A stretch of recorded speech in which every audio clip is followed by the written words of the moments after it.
नमस्कार विद्यार्थी मित्रांनो, मी प्राध्यापक पी.बी. गोळे, मराठा विद्याप्रसारक समाजाचे गुरुवर्य मामासाहेब दांडेकर कला, भगवंतराव वाजे वाणिज्य आणि विज्ञान महाविद्यालय सिन्नर, ॲडव्हान्स अकाउंटिंग, लेक्चर क्रमांक 6, प्रॉब्लेम क्रमांक 5. प्रॉब्लेम तुमच्यासमोर आहे. प्रॉब्लेमचा स्क्रीनशॉट काढायचा आहे नेहमीप्रमाणे. त्यानंतर ट्रेडिंग अकाउंटचा स्क्रीनशॉट, ग्रॉस प्रॉफिट रेटचा स्क्रीनशॉट, मेमोरेंडम ट्रेडिंग अकाउंट आहे, calculation of claim to be lodged,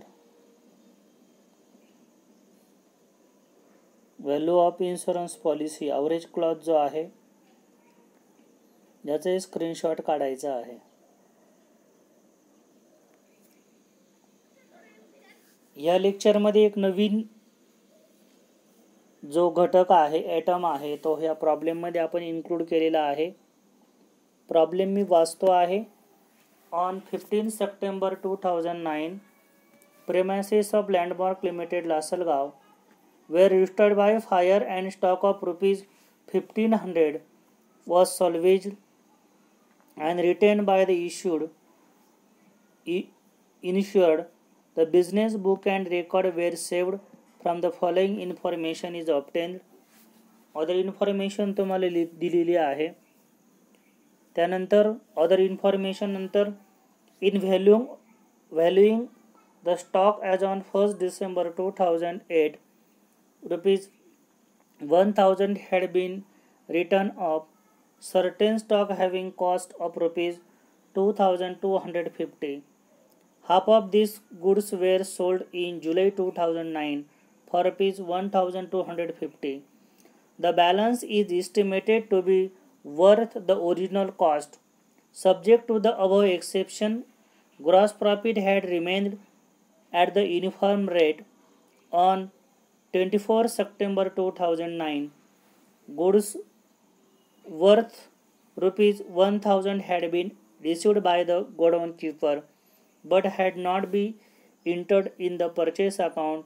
Show the amount of claim. या प्रॉब्लेममध्ये एक नवीन स्टॉकचा उल्लेख केलेला आहे, तो म्हणजे ॲबनॉर्मल स्टॉक. या स्टॉकला आपण ॲबनॉर्मल जो स्टॉक आहे याला दुसरं देखील एक नाव आहे. याला आपण पुअर क्वालिटी गुड असं देखील या ठिकाणी म्हणतो. आता ॲबनॉर्मल स्टॉक म्हणजे नेमकं काय? The gross profit percentage gets distributed due to existence of abnormal item of purchase and sales. तुम्ही ग्रॉस प्रॉफिट काढत असताना तुमचा जो ॲबनॉर्मल ॲटम आहे हा परचेस अँड सेल्सला या ठिकाणी डिस्टर्ब करत असतो. Abnormal item means item which do not carry the normal price tag due to the reason that they are defective or of poor quality or slow moving atom. Abnormal ॲटमलाच आपण slow moving item असं आपण म्हणतो की हा stock जो आहे हा परचेस करताना तुमची जी नॉर्मल जी प्राईस आहे तिला तो परचेस केला जात नाही. याची कारणं सांगितली की तो स्टॉक हा पुअर क्वालिटीचा असतो, डिफेक्टिव्ह असतो, फॉल्टी असतो किंवा स्लो मुव्हिंग असतो. याला आपण ॲबनॉर्मल ॲटम असं आपण म्हणतो. Such atom are therefore required to be separated from other normal atom as to reflect to the correct gross profit percentage. Correct gross profit percentage काढत असताना त्याची जी स्टॉकची जी व्हॅल्यू जी आहे ही त्यामध्ये आपण जी काही ॲड आहे ती आपण नंतर करत असतो. अशा पद्धतीनं हा ॲबनॉर्मल ॲटमचं जी नवीन जी माहिती जी आहे तुम्हाला सांगितली थोडक्यामध्ये. ॲबनॉर्मल ॲटम्स म्हणजे नॉर्मल स्टॉक जो आहे ह्या नॉर्मल स्टॉकपेक्षा एक वेगळ्या प्रकारचा स्टॉक. प्रॉब्लेममध्ये डेट ऑफ फायर दिलेली आहे 15 सप्टेंबर 2009. त्यानंतर ट्रायल बॅलन्समध्ये stock as on 1 January 2008, stock on 31 December 2008. याचा अर्थ आपलं जे प्रिव्हियस इयर आहे हे सुरू होतं 1 जानेवारी 2008ला आणि वर्ष संपतंय 31 डिसेंबर 2008ला. म्हणून ट्रेडिंग अकाउंट 31/12/2008ला संपणार आहे.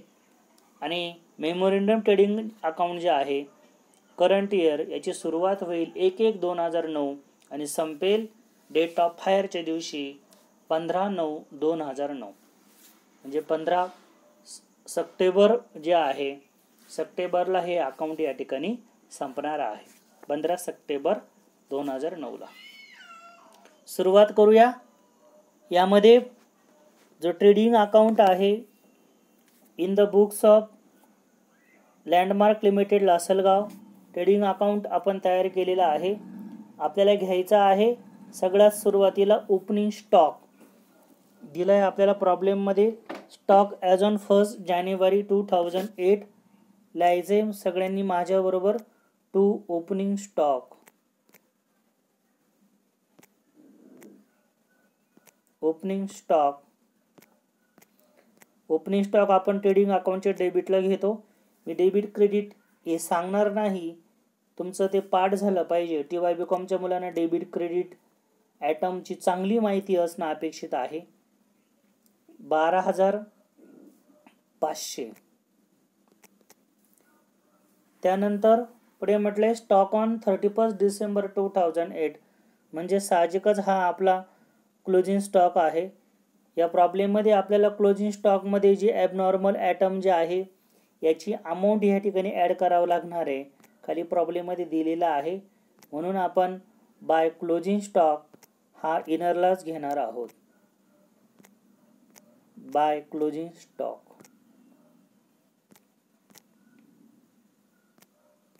बाय क्लोजिंग स्टॉक त्याची व्हॅल्यू आहे 17,500.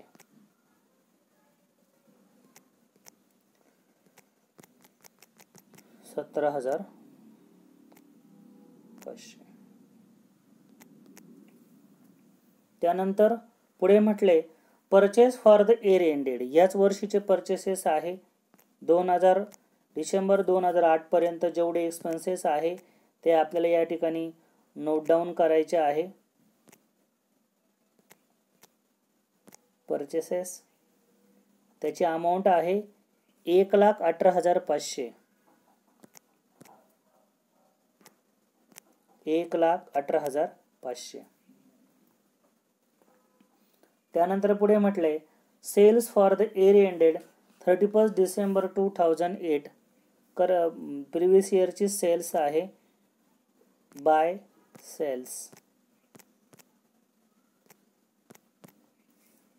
सेल्स. त्याची अमाऊंट आहे 1,50,000 रुपये.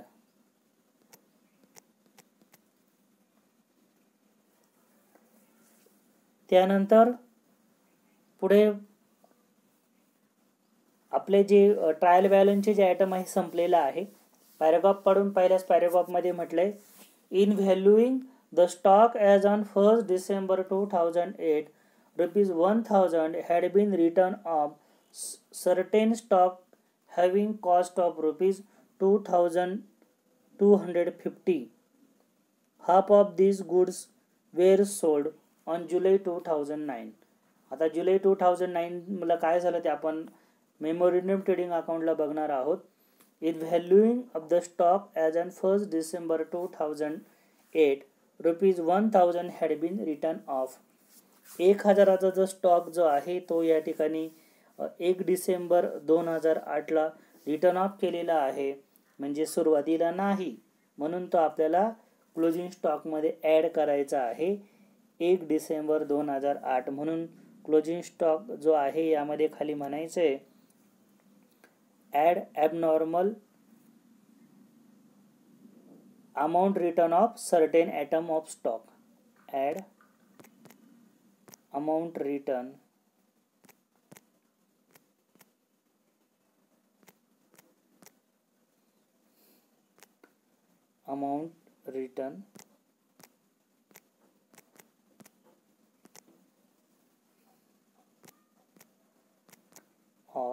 certain atom of stock.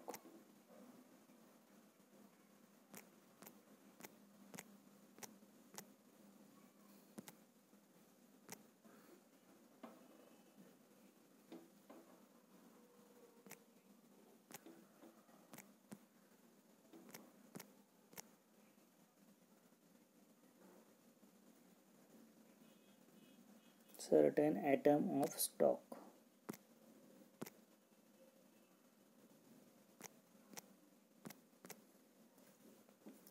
बघा त्याची जी व्हॅल्यू जी आहे ती आहे 1000 रुपये. आउटरला आता टोटल क्लोजिंग स्टॉक येईल 18,500 रुपये. 18,500. आता याच्या स्टॉकची व्हॅल्यू जी आहे कॉस्ट व्हॅल्यू ही 2250 आहे. पण आपण 1 डिसेंबरला जेव्हा घेतला तेव्हा तो क्लोजिंग स्टॉकमध्ये ॲड करून घेतला. पुढे त्याची व्हॅल्यू काय करायची आपण ते नंतर बघूया. यानंतर अकाउंट क्लोज करायचं आहे. नेहमीप्रमाणे ट्रेडिंग अकाउंटची क्लोजिंग साईट क्लोजिंग करताना क्रेडिट साईट ही असते. हे आता आपलं पाठ झालं असेल. 1,68,500. डेबिटला देखील 1,68,500 आपल्याला अमाऊंट ओढून घ्यायची आहे. आणि आपला जो ग्रॉस प्रॉफिट आहे, बॅलन्सिंग फिगर आहे, ती आपल्याला या ठिकाणी मिळणार आहे. तो ग्रॉस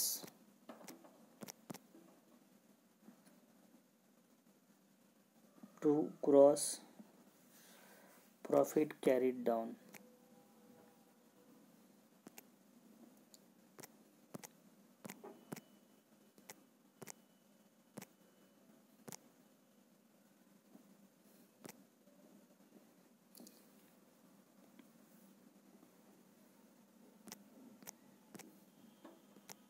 $37,500 ही आपली बॅलन्सिंग फिगर आहे.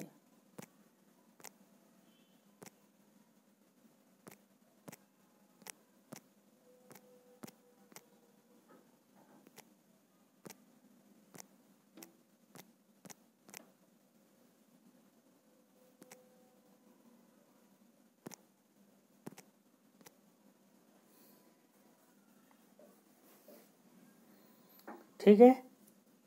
आपला ग्रॉस प्रॉफिट जो आहे हा 37,500 रुपये आलेला आहे. त्यानंतर कॅल्क्युलेशन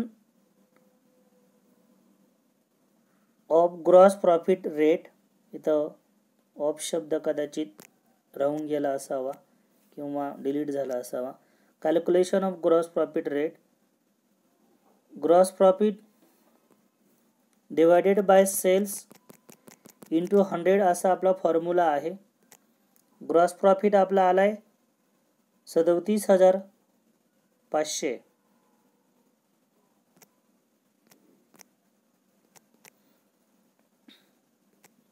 डिवायडेड बाय सेल्स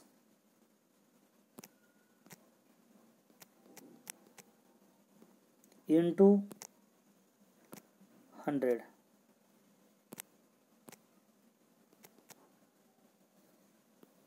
उत्तर आपलं पर्सेंटेजमध्ये येतं. प्रत्येक वेळेस रिपीट करण्याची वेळ येऊ नये. हे आता आपलं पाठ झालं असेल.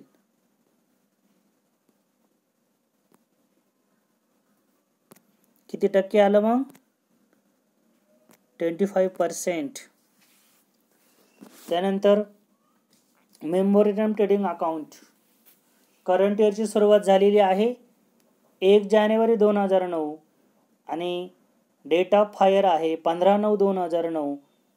मेमोरेंडम ट्रेडिंग अकाउंटला आपण सुरुवात करत आहोत.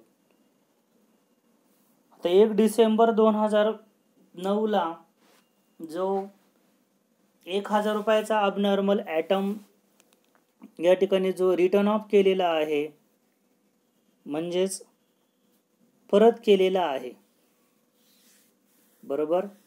आता त्याची व्हॅल्यू जी आहे ती 1000 होती, ती क्लोजिंग स्टॉकमध्ये आपण ॲड केलेली आहे आणि ॲबनॉर्मल ॲटम लेस रिटर्न केल्यामुळे त्याची व्हॅल्यू जी आहे आता मेमोरंडम ट्रेडिंग अकाउंटमधून लेस होणार आहे. मी काय सांगितलंय या गोष्टीकडे व्यवस्थित लक्ष द्यायचंय. ॲबनॉर्मल ॲटम जो आहे, जो गुड फॉल्टी होता, तो जो आपली लँडमार्क लिमिटेड लासलगाव जे आहे हिनं परत केल्यामुळे 1 डिसेंबरला परत केल्यामुळे तो आपण क्लोजिंग स्टॉकमध्ये ॲड केला आणि आता तो ओपनिंग स्टॉकमधून लेस होणार आहे. To opening stock.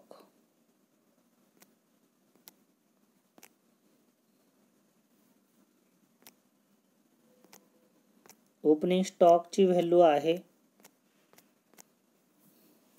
ओपनिंग स्टॉकची व्हॅल्यू जो मागच्या वर्षी जो क्लोजिंग होता तो या वर्षी ओपनिंग होईल आणि त्याचं जे मूळ मूल्यमापन जे आहे ते आपल्याला लेस करावं लागेल, कारण की हा जो स्टॉक आहे हा रिटर्न ऑफ केलेला आहे आणि याची व्हॅल्यू ॲबनॉर्मल आहे. लेस किती value? Total cost of abnormal item.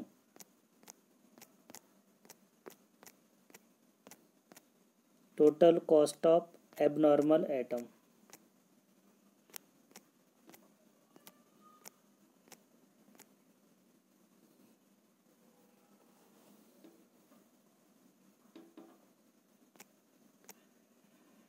Total cost of abnormal item ती आहे 2250.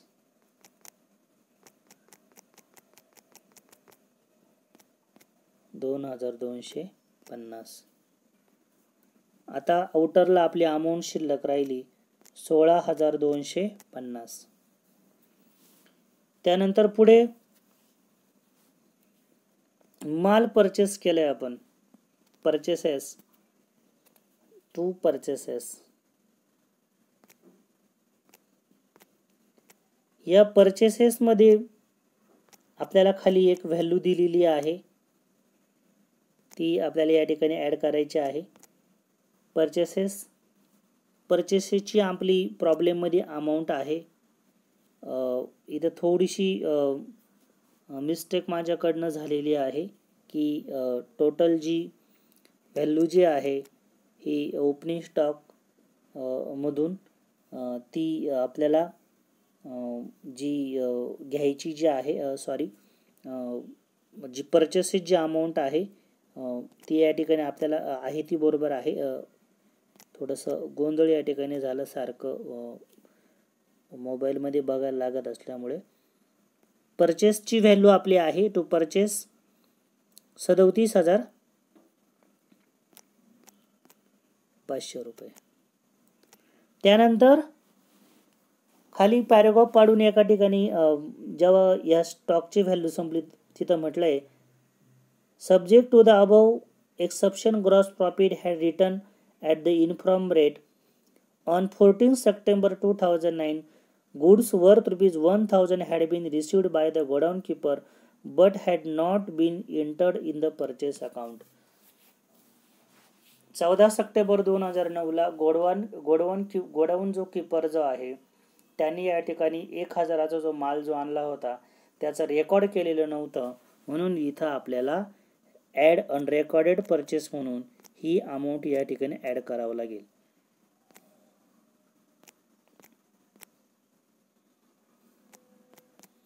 अनरेकॉर्डेड परचेस. अनरेकॉर्डेड परचेसची अमाऊंट आहे 1000 रुपये.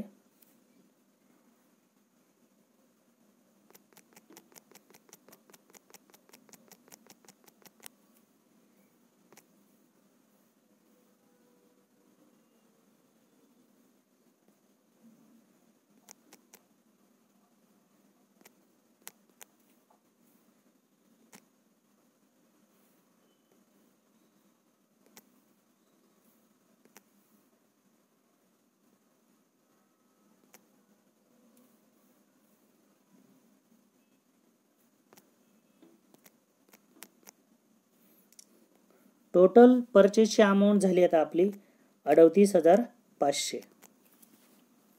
त्यानंतर पुढे ट्रायल बॅलन्समध्ये दिलेले आहे आपल्याला sales from 1 January to 15 September 2009 by sales. आता या जो ॲबनॉर्मल जो ॲटम जो आहे याची जी व्हॅल्यू जी आहे या व्हॅल्यूमधील काही जो माल जो आहे हा या ठिकाणी आपल्याला जो रिटर्न ऑफ जो केलेला आहे त्यातील काही व्हॅल्यू आपण मार्केटमध्ये विकून टाकलेली आहे by sales 51,250.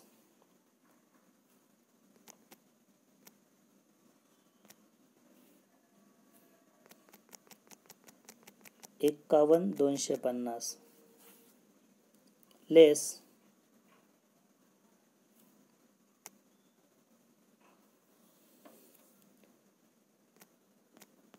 Cells proceed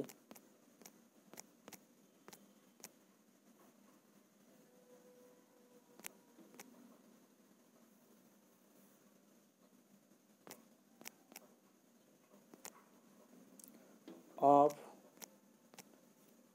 half of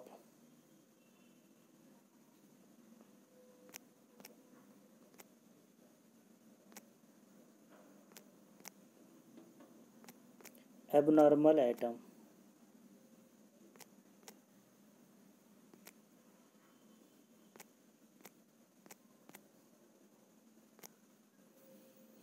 बघा 2,250 त्याची व्हॅल्यू होती. 1,000 जो स्टॉक आहे त्याची कॉस्ट होती मार्केटमध्ये 2,250. Half of this goods were sold in July 2009 rupees 1,250. Problem दिलेला आहे बघा पॅराग्राफ पाडून. In value of the stock as on 1 December 2008 rupees 1,000 had been written off. Written off होता तो कॉस्टमध्ये आपण ॲड केला आणि त्याची जी व्हॅल्यू जी होती मूळ व्हॅल्यू 2,250 ही ओपनिंग स्टॉकमधून आपण लेस करून घेतली आणि नंतर तो जो स्टॉक जो 2,250चा होता त्यापैकी अर्धा जो स्टॉक जो आहे 1,250चा तो आपण सोल्ड केलेला आहे. म्हणून जी सेल्स आहे ही झाली आता आपली 50,000 रुपये. त्यानंतर अजून काही स्टॉक शिल्लक आहे. The balance is estimated to be worth the original cost subject to the above exception. Gross profit remained at the uniform rate on 14 September 2009. याची माहिती 1,000ची आपण अनरेकॉर्डेड परचेजची घेतली. आता जो 1,250चा स्टॉक आपण विकला, आता बाकीचा जो राहिला तो आपल्याला valuation of destroyed by fire ज्या वेळेस आहे त्यावेळेस तो राहिलेला स्टॉक या ठिकाणी आपल्याला ॲड करावा लागणार आहे. ठीक आहे. आता ग्रॉस प्रॉफिट जो रेट आहे तो आपल्याला इथे ॲड करायचा आहे 30%. किती उत्तर आहे आपलं 25%. To gross profit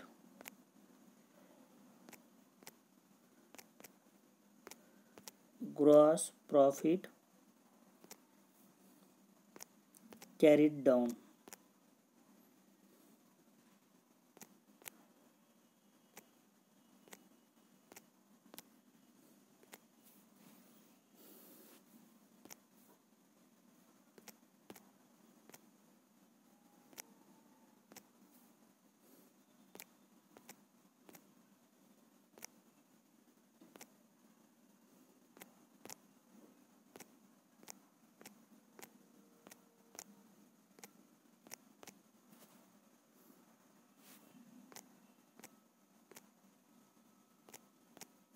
that is rupees किती सेल्स आपली या वर्षीची 50,000.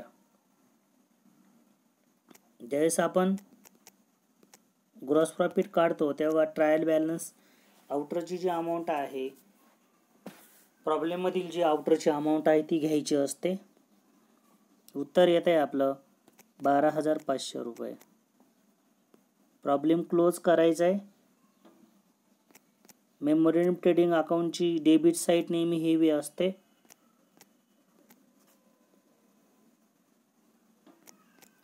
67,250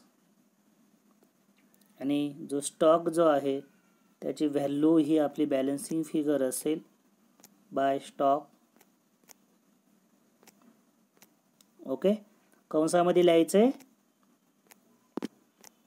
balancing figure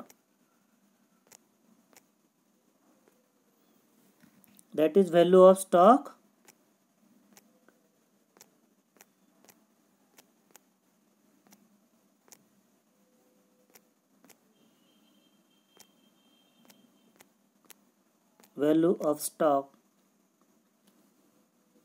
on the date of hire.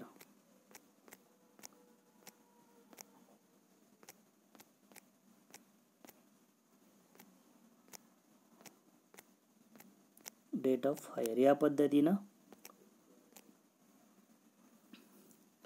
17,250. ठीक आहे. त्यानंतर value of stock destroyed by fire याचं जे स्टेटमेंट आहे हे आपल्याला या ठिकाणी शोधून काढायचं आहे. Value of stock on date of fire, जो स्टॉक जो होता याला या ठिकाणी आपल्याला जो स्टॉक जो आहे याला आपण नॉर्मल स्टॉक असं म्हणू ऑब्लिक करून, कारण इथे ॲबनॉर्मल गुड आल्यामुळे नेमका आपला स्टॉक कोणत्या प्रकारचा आहे हे या ठिकाणी आपल्याला मेन्शन करावं लागेल. Normal stock.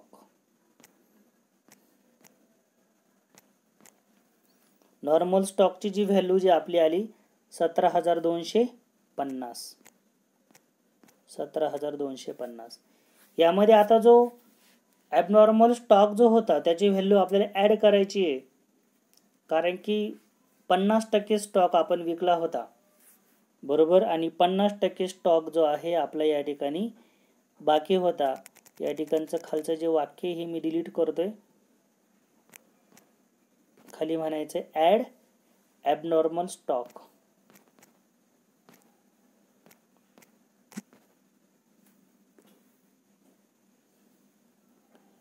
ॲड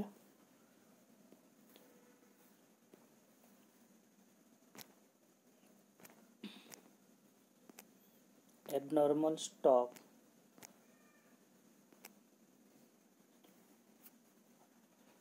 किती टक्के राहिला आहे आपला आता? 50%, कारण 50% जो आहे तो आपण विकलेला आहे. शिल्लक राहिला आहे फक्त 50% ऑफ रुपीज. किती होती स्टॉकची कॉस्ट प्राइस आपली? 2,250. 2,250 रुपये आपली स्टॉकची व्हॅल्यू होती. म्हणजेच 2,250चा जो निम्मा जो भाग जो आहे तो आहे 1,125 बरोबर. 2,250 पैकी 1,250चा आपण विकला होता. 1,250 आपण या ठिकाणी लेस जर केले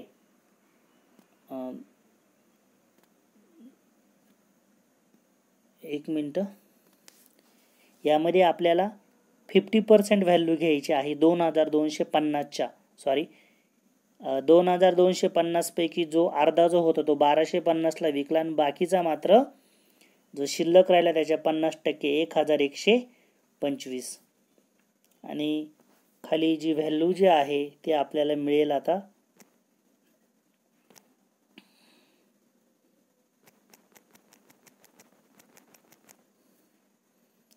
दोघांची टोटल 18,375.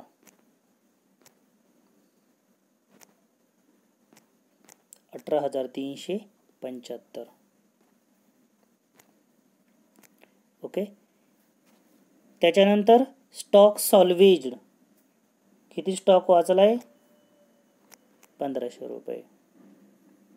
आणि value of stock destroyed by fire हे आपलं उत्तर जे आहे 18,375 वजा 1,500 16,875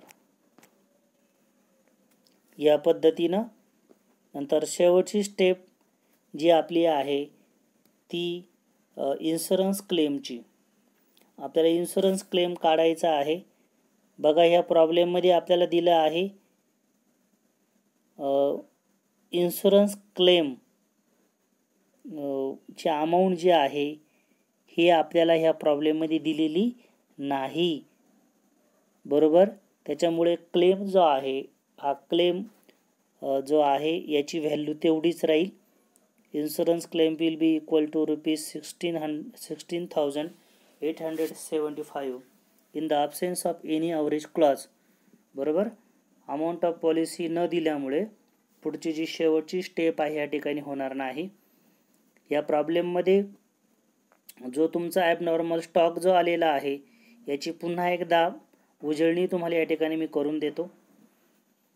ॲबनॉर्मल स्टॉक जो आहे हा फॉल्टी गुड असतो, त्याच्यामुळे तो आपण 1 डिसेंबरला परचेस केला असल्यामुळे आपण तो क्लोजिंग स्टॉकमध्ये ॲड केला आणि त्याची जी कॉस्ट व्हॅल्यू जी होती ती कॉस्ट व्हॅल्यू आपण मेमोरेंडम ट्रेडिंग अकाउंटला ओपनिंग स्टॉकमधून त्या ठिकाणी ती लेस केली आणि त्याच्यातला 50% जो भाग होता तो सेल्स केला होता. म्हणून आपण सेल्समध्ये सेलच्या क्रेडिटला म्हटलं less sales by sales 51,250 less sales proceed of half of abnormal item 1,250 आणि त्याच्यानंतर अनरेकॉर्डेड परचेस होते 1,000चे. ते परचेसमध्ये या ठिकाणी आपण ॲड केले ट्रेडिंग अकाउंटला, मेमोरेंडम ट्रेडिंग अकाउंटला.